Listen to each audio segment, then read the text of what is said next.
నీ సంతోషంలో సంతోషం, నీ బాధలో బాధ, నీ నొప్పిలో నొప్పి చూసుకునేటోళ్ళు ఫ్యామిలీ ఒక్కటే.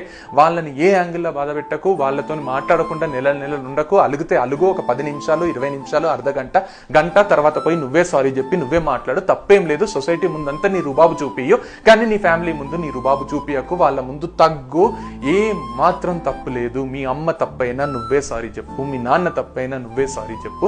రేపు పొద్దున నీ తప్పైనా వాళ్ళు వచ్చి సారీ చెప్తారు. ఇది ఫ్యామిలీతో ఒక్కటే మెయింటైన్ చేయి ఈ రిలేషన్. బయట సొసైటీలో నువ్వు ఎట్లా కావాలంటే అట్లా బతుకు, నీకంటే పొగురుబోతు ఎవ్వరు లేరు అనుకుంటే అనుకోని, కానీ నీ ఫ్యామిలీకి వచ్చేసరికి నువ్వు చాలా చాలా పొలైట్గా, కూల్గా, నీట్గా బిహేవ్ చేయి. ఎందుకంటే అది నీకు దేవుడిచ్చిన గొప్ప వరం. వాళ్ళు మాత్రమే నువ్వు సంతోషంగా ఉండాలని కోరుకుంటారు. వాళ్ళతో పాటు వేరే వాళ్ళు కోరుకుంటారేమో, కానీ వాళ్ళు మాత్రం కోరుకోకుండా ఉండరు. వాళ్ళు నువ్వు సంతోషంగా ఉండాలని మాత్రమే కోరుకుంటారు. ఏం చేసినా ఏమైనా, నీకు ఇదే కోర్సు చేయమన్నా, ఇదే ఉద్యోగం చేయమన్నా, ఇది చేస్తా అంటే వద్దన్నా, వాళ్ళు ఎంత గట్టిగా మాట్లాడినా